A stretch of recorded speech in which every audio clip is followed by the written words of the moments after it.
we've established that ROI is a terrible metric for innovation, but what are some of the metrics that we're trying to get to with regard to innovation and innovation accounting? How many experiments have been run? Of the experiments run, how many are validated? How many are invalidated? What's the validation rate of experiments? What is the average duration of the experiments? Now, these experiments can be anything from your lean startup experiments like feature fakes or a concierge model or a Wizard of Oz or something like that, to more profound business model experiments that you might be running. But what you're trying to get is a track record, a baseline, if you will, of what your ability to learn, intentionally experiment, learn, pivot, and exploit learning as an organization. And these things don't matter that much as absolutes. And it doesn't help that much to compare yourself to Google or Amazon or any other dissimilar business from your enterprise. But what does matter is that the trend line of these metrics in your organization is improving over time. Challenge yourself, get a deep commitment to a continuous improvement culture. And then the other part is, are the innovation programs and investments you're making advancing your strategic objectives? And this is where you get into the organization's empirical definition of value that stems from their North Star. Your organization has a mission, your organization has a vision, and it has some high-level strategic objectives. If you're innovating in the wrong area, you're not delivering value. If you're innovating in the right area, you are.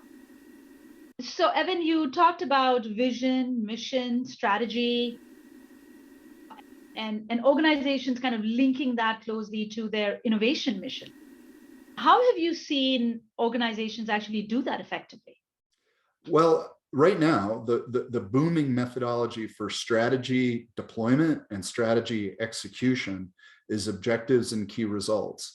And that's a space that I'm currently involved in. I've got a lot of history with different strategy deployment and execution methodologies.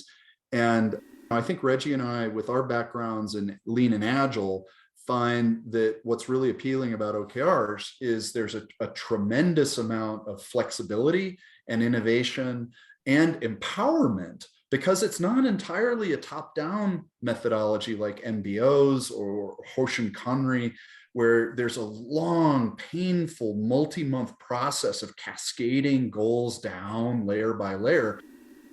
OKRs really create alignment and focus throughout the organization, but with a passion, because people are creating and defining their own OKRs and then realigning them to that corporate North Star. So OKRs really do, there's a whole category or pillar or strategic value category associated with innovation, increased competitiveness, growing market share. Whatever the company's strategy is, there is an objective and key results set that the organization is using to guide their innovation. And Evan, I love the concept of OKRs, right? We currently are in the process of actually helping a few of our clients actually launch the entire approach to OKR within their innovation teams. I think the key area in there that the firms really latch onto is the focus on impact, the focus on actually the results piece. And as you mentioned, there are different gateways, there are different things that you measure, but you are focused on what is the actual value, what is the true result that is being delivered, and you don't have to wait for a long period of time in order to see that. So that piece of it, kind of, we look at it as like a horizontal funnel, is super valuable and can actually delivers results that are. The business agility, the enterprise agility movement is embracing OKRs really aggressively right now, because what we see is that they have really struggled with communicating the mission down through the organization. That's the definition of strategy deployment. is taking a 3-year set of strategic objectives at the enterprise level, but making sure that everyone in the organization has absolute clarity about what their contribution is, what's the most impactful thing they can do today. And OKRs work really well for that. And it's very complementary with other movements that we're seeing in enterprise agile, such as the movement from project to product orientation, as well as the movement from output to outcome orientation. We have a long history in a lot of organizations measuring things related to productivity or just output, but without ever mapping it to the strategic benefit that's being realized by the work. And that's the strategy execution piece, is where we track back to say, we're funding all this work. We've got an immense amount of payroll that's going towards people grinding out widgets. Which strategic objectives are or are not being advanced as a result of that labor? Yeah, that's really fascinating, Evan. And I wonder, for our viewers who are trying to wrap their head around it, to make it real for them, can you give some examples of OKRs as opposed to KPIs that we know for a very long time? How are those different? And can you give some tangible examples to kind of distinguish between the two? Yeah, that's a great question. We talk about that a lot because people will say, well, do OKRs replace MBOs or KPIs or this is and that's is? And yeah, there's puzzle pieces. Tab A has to fit in slot B. The KPIs are really complementary with OKRs. Okay. It's entirely appropriate to have both.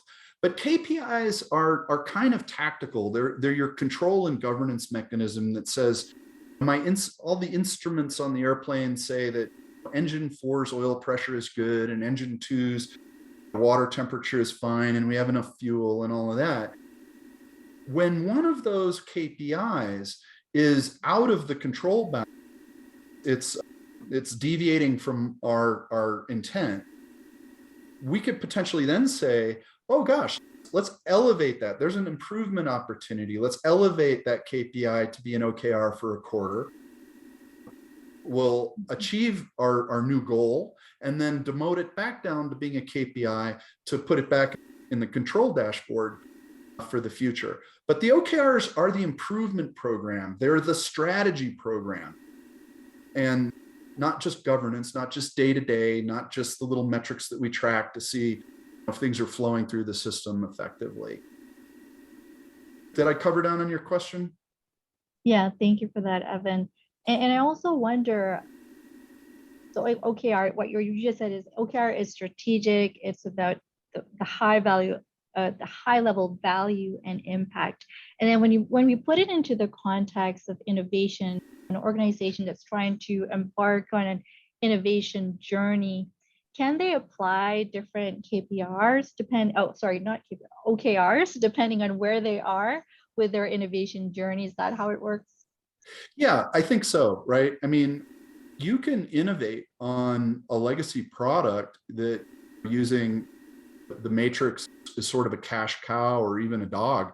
You can say, look, we're gonna do a market segmentation strategy with this cash cow product, and we're gonna break a whole new revenue line by repackaging it, rebranding it, pricing, licensing, distribution, whatever we're gonna do. Those are all potential innovations that are gonna be driven by an objective to seize incremental revenue from existing products.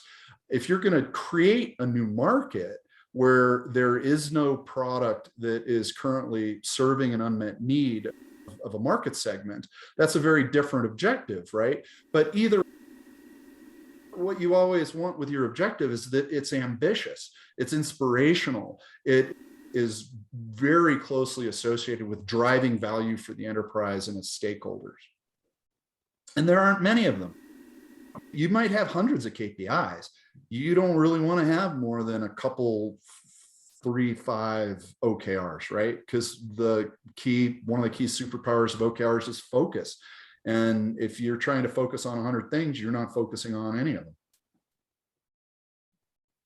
Yeah, so I love this concept of OKRs and KPIs kind of coexisting That's something I haven't thought about before, right? Because we've been doing OKRs from an innovation standpoint, but we haven't actually taken OKRs and KPIs, blended them together, and actually used them on innovation projects. I love that. Something new I learned here as well in our discussion. If I can interrupt, one other tip that I find is really effective in the interrelationship between them is it's possible sometimes for an OKR to drive so much enthusiasm and focus that you can over optimize on what the OKR, what the objective is driving you towards, and actually injure some other part of your business or your operation. And what you can also do is explicitly say, kind of in a almost like a balanced scorecard manner, that look, we've got this objective, but we're going to put these guardrails on. This KPI and this KPI are going to say that we're not going to over optimize on the objective so much that we break some other important part of the business. And so those kind of boundary conditions that the KPIs can set can be helpful that way too. That's great. Reggie, is there one or two things that the audience could probably take away from this conversation on OKRs, KPI, measurement of and metrics for innovation? What would that be? It's so hard to distill to 1 to 2 things, but I think, one thing to consider is start where you're at. If KPIs are working for you, revisit your current KPIs and see how much is it serving your company goals, and also take a step back to think about, based on your strategic goals, what is really your objectives to succeed here, and what are some tangible key results that you want to strive towards. And in the fashion of Agile, experiment with it, right? Start for a period and iterate in the next one to see, if there's anything you can improve, and continue to improve along the way. Evan, we heard so much about OKRs, KPIs. Which are some of the organizations that are actually doing this well? Who are some of the leading best practice companies in this area? So OKRs are very much an example of that classic Jeffrey Moore technology adoption curve, crossing the chasm and entering the tornado. The companies that have been using them for years, they were initially invented in Intel over 10 years ago. Google drove their entire growth and evolution as a company guided by OKRs, Amazon and others. So what you see is a lot of even very large kind of digital native firms that have used OKRs very successfully. And as you would expect, now kind of more mainstream pragmatic types of more traditional enterprises are starting to get really interested in them. And we're really starting to feel that hyper growth of OKR adoption picking up. The organizations that really use them effectively view them as a strategy methodology, a strategy framework, as opposed to a performance management or individual goal setting framework, which pretty much denigrates OKRs back to what MBOs became, which was full of gamesmanship and sandbagging to make sure everybody got their bonuses, and therefore you didn't see ambitious MBOs being set anymore. But when you view them as a real strategy framework that's driving everyone towards the North Star of the company's mission and vision, then you really see that power take hold. So folks, the question that we started our discussion for this episode was, are traditional funding and measurement approaches hurting innovation? Is it actually going against innovation efforts? And for this, we talked about traditional approaches to funding innovation projects and how they don't work. We also talked about exploring ours, looking at different metrics and measurement approaches to innovation. Evan, what are the key takeaways, the golden nuggets that folks can leave on OKRs, metrics, and measurement for innovation?